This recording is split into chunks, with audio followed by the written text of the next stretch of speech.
right? Mhm.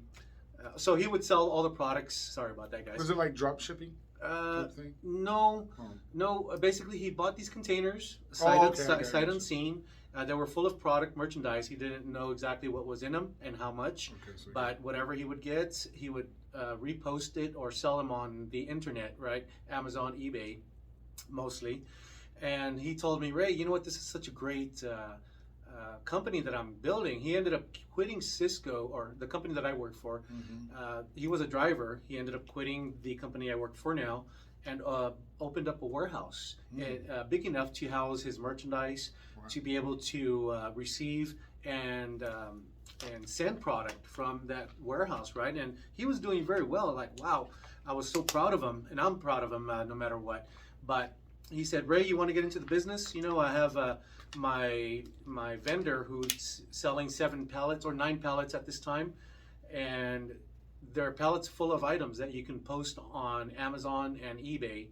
And I was like, you know what? Show me a little bit. Yeah, I'm willing to learn. So we did buy those pallets and all the equipment needed in order to sell on Amazon and eBay, which were the computers, the scales, the packing equipment.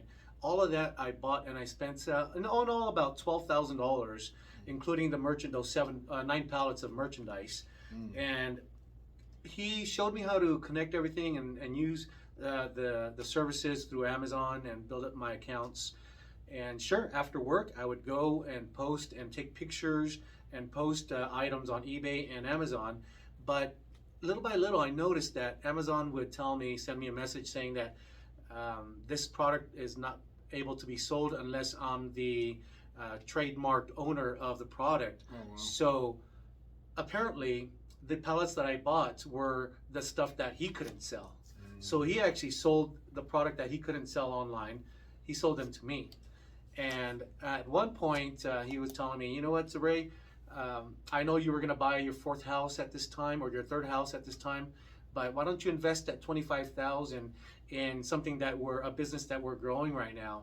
And luckily, my wife told me, Ray, no, we're going to buy the house first before we invest in a company that we don't even know about. Okay, so she saved our butts with that $25,000. She saved us from losing that money. But I did spend a $12,000, Robert, on buying all this stuff. Right, I ended up failing at it because the product that I was selling, they were trademarked, and Amazon ended up closing my account because of that reason.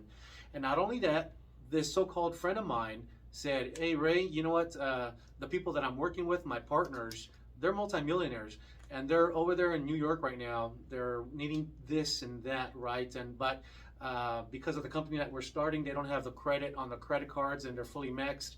Can we borrow your credit card? And I trusted him. I trusted him, guys. So that was an additional $2,500 that I loaned him through my credit card. And guess what? His promise to me was, my friends are rich. They're gonna be able to pay you back with an additional $1,000 on top of that. And I thought, okay, that's awesome. That's fair, you know. And me being trustworthy of this person, Trusting, yep. yeah, very trusting, and I lost that money. My wife, she held me back from going to his house and setting things straight personally, right? And thank God for my wife, guys.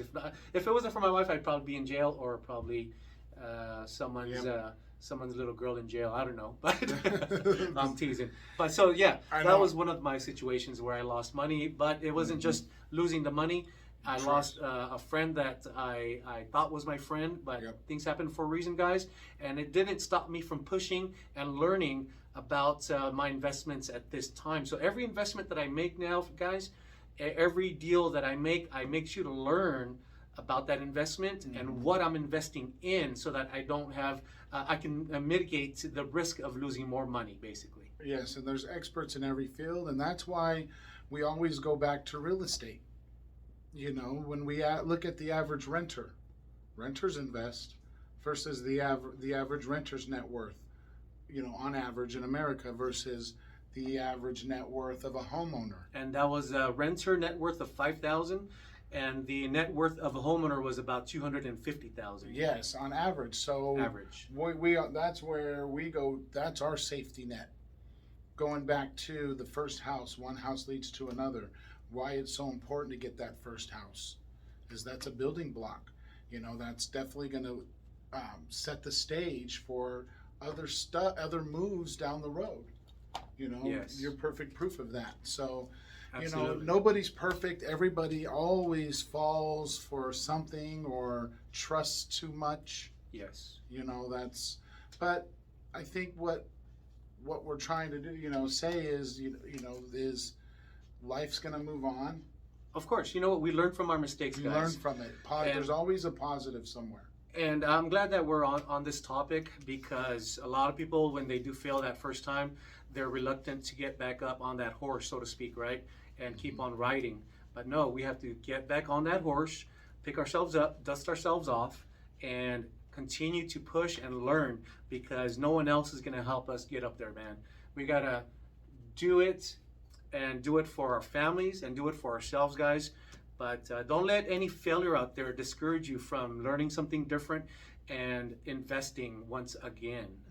And when you look at the ups and downs in real estates, the people who were able to hold on, make it through the hard times, and hold on to their properties, they're in an amazing situation right now. Absolutely. So, Robert, I meet a lot of people at the restaurant, right? And I always ask the elderly gentlemen and gals at the restaurant, what would they have done differently if they had the choice, or if they were 47 years of age again, because I'm 47, right? And with the experience that they have now. So two things really stuck in my head, Robert. Two people told me this. One person told me, Ray, if I was your age again, I wouldn't have sold any properties that I had bought in. The other person says, Ray, if I was your age again, I would have bought as many more properties as I could at this time. So that gave me the Holy Spirit chills, because that is exactly what I'm doing at this time. And I took that to heart, guys. Experience really counts when it comes to life, right? So these elderly people, friends of ours at the restaurant, really put it down and told me, Ray, if I was your age, this is what I would do. And I took that to heart. So that's what we're doing, Robert. And look how it's building this empire, as you say.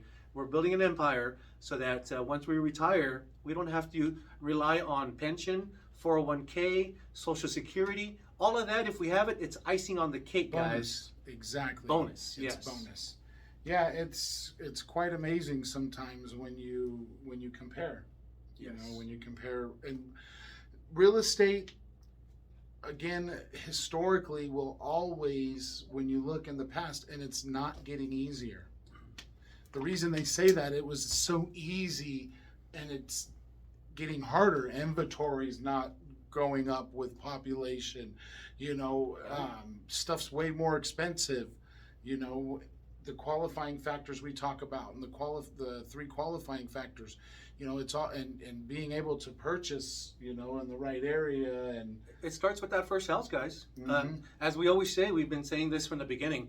It starts with your first property, whether it be your primary residence or you're buying a first property for a rental. If you're living with your parents or a family member, right? You don't have to buy that first house and make it your primary residence. You can buy that first property to make it an investment property to get to your future dream home, as we speak. Yeah, homeowners, when you're breaking stuff down, when you want to start doing this, you start with the house you're living in. Usually, That's yes. usually where Absolutely. you start financially. When you budget, everything starts with that first home and that main home. So, and we talked about what's your best tax write-off for the average Joe worker, Your house, yes. Your house, your mortgage interest. Okay, I pay a really low interest. I get the lowest tax write-off I can get. And guess what? I have all this other debt, and I pay so much more blended interest with car payments. I've been hearing 900 plus car payments all day long. Try $1,100, Robert, a coworker of mine. Wow. $1,100 for a truck. So you're okay, I have a good interest on my home. This is for homeowners out there. But real life kicks in. Yes. We needed vehicles. We have let's say we got 5,000. What do you think a minimum payment in 5,000 in credit cards are? I think it's a little more than 200 or 300. We're right about that, at least. At least, yes. At least 10,000's in the 600 range or more. Yeah. It's revolving compounding interest. Then having zero money in the bank. Borrowing from Paul to pay Peter. is the classic. So how do I get a reset? Well, let's maximize your tax write-offs. Let's simplify your situation, and let's free up 500, 1,000, 1,500